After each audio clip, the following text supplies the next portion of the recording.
Hello, race fans. Welcome to another episode of Short Track Guys Podcast, brought to you by ShortTrackExclusives.com. I am your host, Thomas Faddis, alongside two other short track guys with me here. Driver of the 07 CanQuitFishing.com sportsman, locally here at Five Flag Speedway in Pensacola, Florida, and 2021 Sportsman Champion, Jim Pokrant. And Ted Baber Video Productions, also locally here at Five Flag Speedway in Pensacola, Florida. What's up, guys? Good evening, sir. Ready to have a good time. Yeah, we got some catching up to do, and we got some updates. We got some excitement that we're going to go over with the Duel in the Desert out there in Las Vegas this past weekend. The Governor's Cup. We've got entry updates for the Snowball Derby and the Snowflake, and we're going to start off with that with a couple of entries that we haven't mentioned before, and a lot of these guys are going to do double duty on Saturday and Sunday with the Pro Late Model Snowflake 100. Which would be the Alan Turner Snowflake 100, and then the 54th Annual Snowball Derby with Cody Connor, Ryan Crane from Panama City, Cassius Clark, which has a big win, I think, earlier this year. Eddie Van Meter, which we're going to touch a little bit. We're going to back up on him a little bit. Ted's got some interesting news about Mr. Eddie Van Meter here from Indianapolis, Indiana. And Boris Yurkovic from Fort Myers Beach, Florida. We've talked a lot about Boris and his accident and his recovery and him getting back behind the wheel. Kyle Plott from Marietta, Georgia. And those are just some of the names that we haven't mentioned in the past that are going to be, like we said before, running double duty on Saturday and Sunday. So we did a reminder, the Snowball Derby coming up December 2nd through the 5th, Tuesday night. Obviously, the Snowball Derby presented by Hooters will have their kickoff party at Pensacola Beach. And Wednesday night at the track will be the green flag party, actually, with music and chili for charity, and then the qualifying drawing for both races. So, guys, what are our expectations this year? Well, we've talked a lot about the drivers doing double duty. Can you imagine what it's like on the crews to set up two cars, do the qualifying, all the practice and all that? That has got to be a tremendous amount of pressure on those guys as well. It's got to be tough enough to do one, but doing a pair of them? Well, yeah, and considering most of the crews are volunteer guys, most short track crews are, buddies that come down, and you're going to work them half to death. Yeah. Them guys are going to be busting because you're going to practice all day Thursday. Yep. All day Friday and some Saturday. So you got to get both cars, and you got to get the driver's got to swap out, and he's also got to get the mindset that I'm in the pro car. I can't drive it in or different. I get in the supercar, got more horsepower. I got to, it takes a lot to do that. And and to run up front in both races. So that's what's amazing about guys like Bubba Pollard and Derek Thorne and Stephen Nassy, these guys that can go from car to car and distinguish what they're doing and qualify fast and do very well in both types of deals. So that's really, really cool. And that's something I enjoy watching. People say, oh, you just want to go out and watch cars go around. Yeah, I love to watch practice because you like to see what lap times are running. You love to see how much gains they make during the day. Who's thrashing, who's got it covered. Yeah, who blows a motor, and they watch them swap an engine out real fast. It's cool, and like Dwayne McGonigal, they come down with a trailer full of engines. Right. So they're just like, hey, over here, write me a check for $50,000 and we'll take care of you. Yeah. And there's that a poor unfortunate soul that always manages to find the wall in practice. Got to thrash, get the car back together. Yeah, and like one year when Dave Rogers got a hung throttle, I'm going to tell you something, that is a scary sound. Ooh, yeah. When you hear one sail off in the corner and the motor doesn't ease up, may slam into the fence. Yeah. Man, that's crazy. But the Derby's always about thrashing and getting things done. And, like our day Thursday starts early. We get out there, get the car unloaded. We'll get our tires laid out. Usually we cook breakfast. We hang around. Some people don't. They bring their rigs in and leave and go home. I'm out there all day. I'm not leaving my rig. I ain't leaving my car. I'm going to sit there all day and enjoy the day being around race cars. Yeah. And that those accidents happen in practice. It's almost notorious. They get the cars on the track and they don't warm them up enough or something, or the inexperience plays in a factor. And that, and some of them in the recent couple of years have had, big names that have hit the fence and they go right to work right off the bat. Right. As soon as they get it back in the pits, they're on it. Yep. But you got to consider, you got two separate cars. You got to set them up differently because of the horsepower. So you got different shocks, different this. You can't, if you got a volunteer crew, you can't make a mistake. You can't put the wrong shock on the wrong car. Nope. So it's a lot of work for those guys, man. It's something else to watch too. I've sat across from Bubba Pollard and then watch him change sway bars, shocks, things like that. Just work. And it's, throw everything at it that they can and try to get that 100th. Yeah, because I mean, you that difference may be you getting in a show and you going home early. Yeah, I mean, it could be down to a couple thousand. You just never know. I mean, and you're like I said, we're talking about the best in late model racing in the country. Yep. The best spotters in the country, the best teams, the best late model teams. And like I said, it's the best show on asphalt on a short track you'll ever watch. That's very true. And the list keeps growing too. We're still waiting. We've talked about Jesse Dutelli. We've talked about other guys down at 417, George Gorham Jr. We're trying to get information on Josh Berry after his big win. We're gonna cover that too here in just a little bit. But we're trying to get word on if Josh Berry has finalized the deal and got the funding to come down here and run the Derby. So there are more drivers that are under the radar that haven't been spoken of, that aren't on the entry list, that we're going to go over, and hopefully we can, share a little bit of that next week. Well, you also got to consider, as close as that 417 race, it's 1 week away from the Derby, and some of those teams only have one car. So, you got to get that car turned around to get down here for the Derby. Some of them may be waiting till after that 417 race to make sure they don't have any major damage or problems before spelling out that money to enter the Derby. I think it's $200 to enter the Snowball, $250, something like that. Yep. So, that's a lot of money to somebody like me and even to a late model team. So they're probably waiting to see what happens that weekend before they decide to enter the Derby. That's a big commitment, not just entry money, but getting here and having, getting tires and fuel and.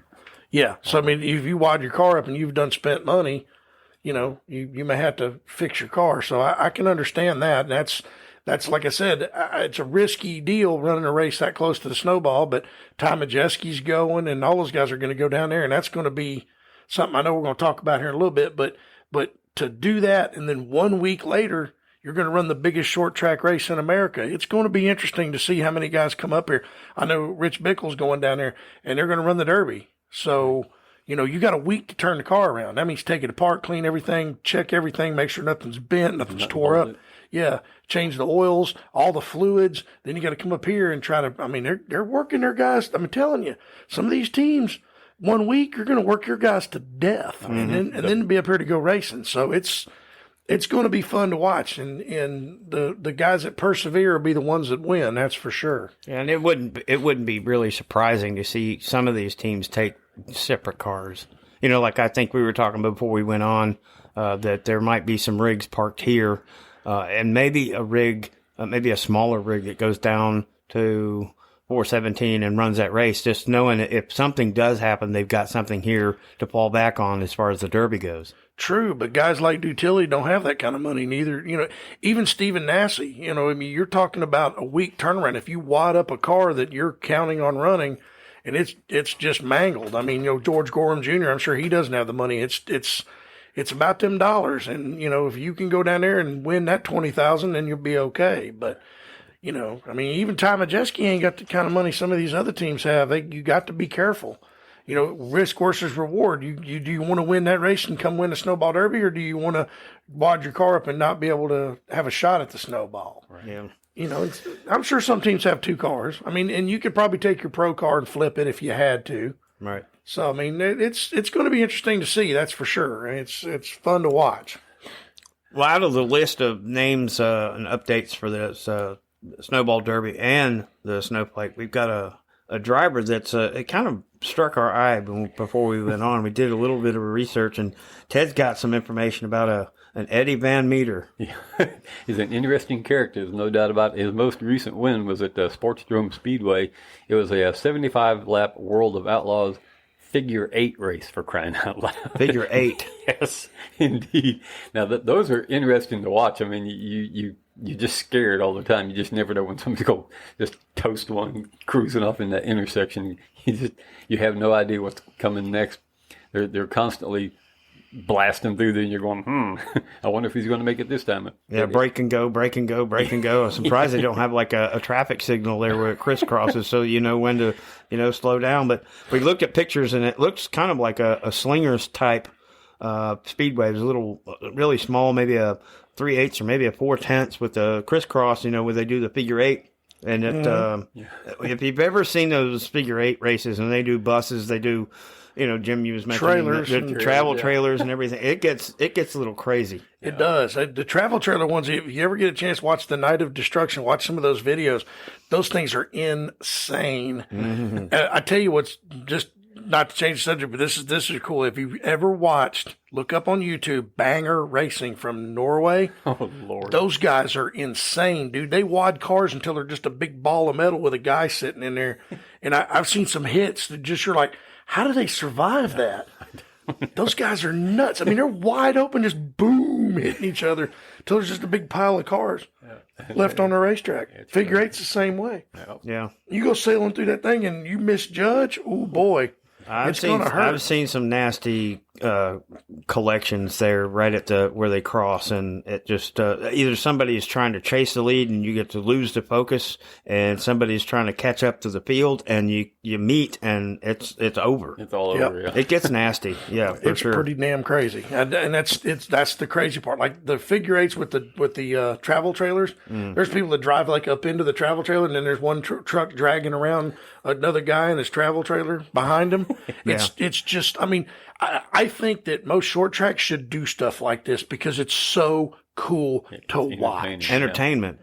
Oh my God, it's entertaining. Dangerous entertainment. Yes, and then there's racetracks that have what they call Night of Destruction. They have the bus races. They have the trailer races. I mean, the track's destroyed when it's over because there's trash everywhere. But who cares?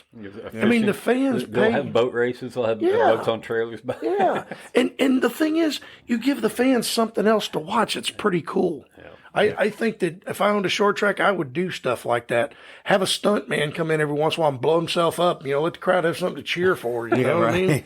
I mean, dang. Well, I mean, when they have the motorcycles out here at Five Flag Speedway, that's pretty much as close as you're going to get, because those guys get through the flat trackers, and then the crotch rockets, and they get through in the different classes.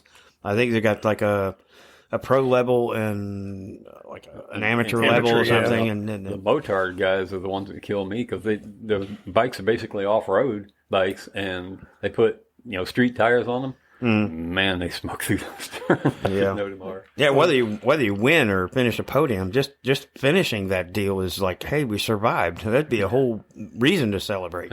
Well, I don't think they had motorcycles this year at the Sweat Hog Grand Prix at Five Flags, but they usually run motorcycles and then the 4-cylinder front-wheel drive enduro through the road course.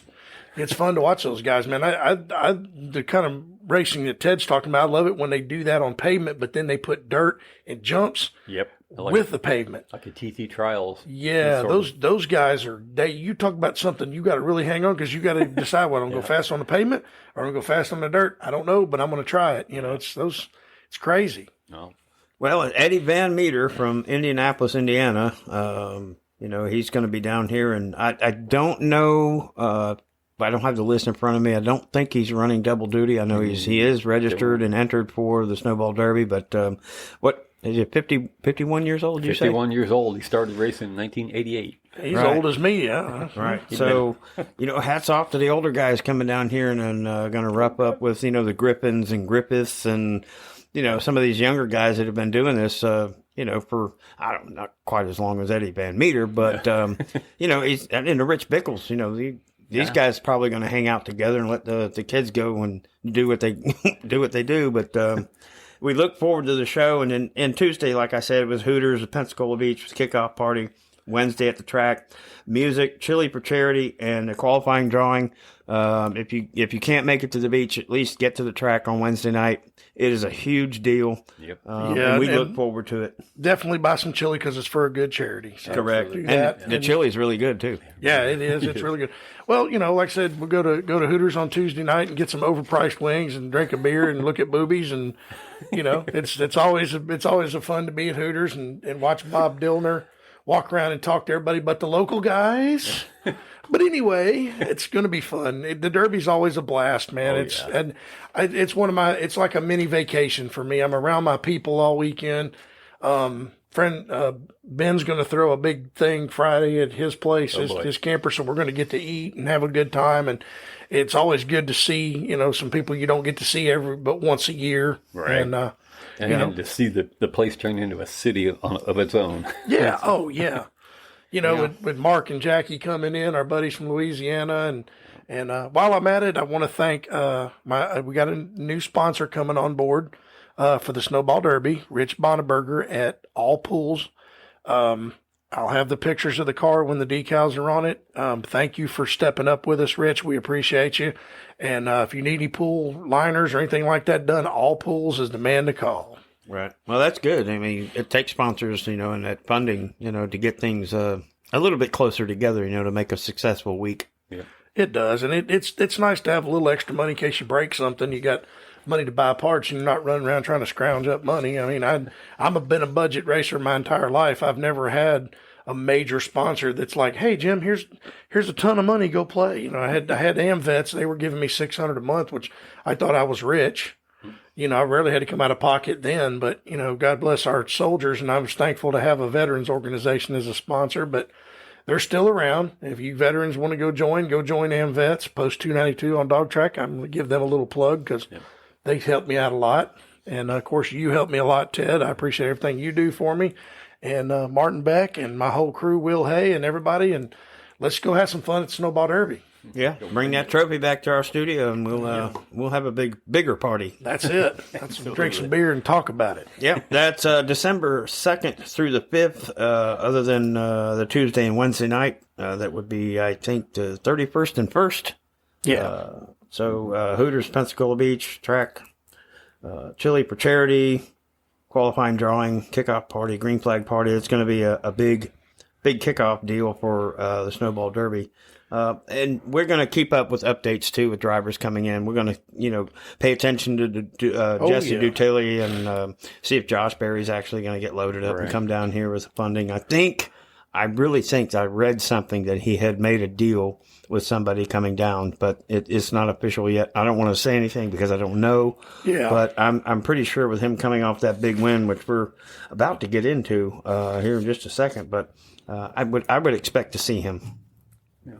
So we've got the Governor's Cup, and we're going to go down to Punta Gorda 417 Southern Speedway and get touched on that. But we're going to bring something up that we had touched on last episode out in Las Vegas on the dirt track, and it was a huge payday for Bobby Pierce, $100,000. Wow! On Saturday night at the Duel in the Desert at Las Vegas, the dirt track at Las Vegas. Josh Richards, Ricky Thornton Jr., Billy Moyer, Johnny Scott. We got some notables with Scott Bloomquist, which is everybody. I mean, this guy, Scott Bloomquist, is like a dirt late model god, pretty much. Billy Moyer Jr., Tim McCready, Jonathan Davenport, and then Big Sexy Brandon Overton. Unfortunately, finished back in the back at 21st. But what a field and what a payday for these guys out in Las Vegas. And it was a great show. Oh, yeah. He earned that win, I got to tell you. Watching the way they were battling back and forth, that was huge. Yeah. Well, anytime those guys are on the racetrack, it's going to be a heck of a show. You don't never, ever see those guys not battle it out. And, I mean, them guys drive the wheels off those dirt late models. That's some crazy stuff to watch. You get up there in the marbles. And oh, yeah. The thing rolls over and the left front's off the ground, and you don't hear nothing but throttle. Yeah. Cool well, deal. that late model race was big Friday and Saturday night. I think it was 25 and 50,000 to pay. But also Saturday night we had the opportunity to witness some of the highlights from the IMCA Street Stocks, the A feature, or if you want to call it A main, which is pretty much the same thing. You had to qualify throughout 3 or 4 days in heat races to get in. But we had the highlights on our Facebook page, but unfortunately some technical difficulties. I had to take it down with Zane DeVilbiss finishing first, and we watched the replay, and Dallin Murdy finishing second, and Mike Petersilli finishing third. Jesse Sobbing, and I'm telling you that Jesse Sobbing was coming on strong there. He was, I think, running top 3 and coming from the 16th position. And on that dirt track, he worked his way up to third with just a little bit to go. And then I believe Damon Murdy finished 5th, which are the Murdys, the Dallin and Damon. I think they're father and son. I'm not sure exactly which one's which, but they're all top 5. And man, we watched the last 5 of the laps of that race, and that was fun. Oh my God, Impressive. really nice to watch. I don't know how many lead changes there were. I think they lost count. Well, the thing is, too, all the slide jobs. Yeah. I mean, slide right up in front of me. And the finish where the dude slid across his nose and got up in the loose stuff too much. And when he come back down, the guy on the bottom beat him by a bumper. And it was such a great finish. I mean, how do you not like that? If you don't like that, then you hate motorsports and you need to find another hobby like gymnast or something. go play soccer or chess or something. Because if you're not excited about that, there's something wrong with you. Yeah, parallel bars. Yeah, exactly. But I mean, that's the kind of racing we like to see at short track guys. That's great racing. It's for good money. The guys that are doing it are just regular Saturday night racers, and they get to do it on a big stage, which is really cool. Like when they do the races at Bristol, you actually get the little guy gets to get on the big stage. Yeah, and they had more than just the street stocks too, and the late models. They had modifieds and everything, and it was the 8th through the 13th, and man, you had to have your foot down on the floorboard, and you had to have your stuff straight to get into the show. Otherwise, it's another one of those deals where 300 cars that show up for a race, and then you just don't make it. I mean, you've got to work your way into it, and if you don't, then you trek 2.5, 3 hours back home.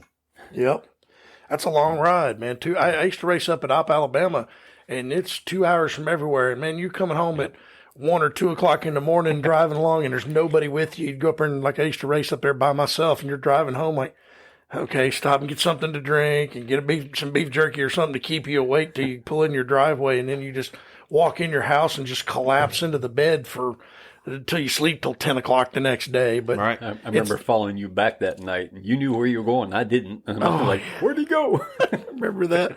I stopped at Tom Thumb. Here come Ted. Man, you gotta slow down. What's the matter? Hey, I don't know where I'm going. Okay.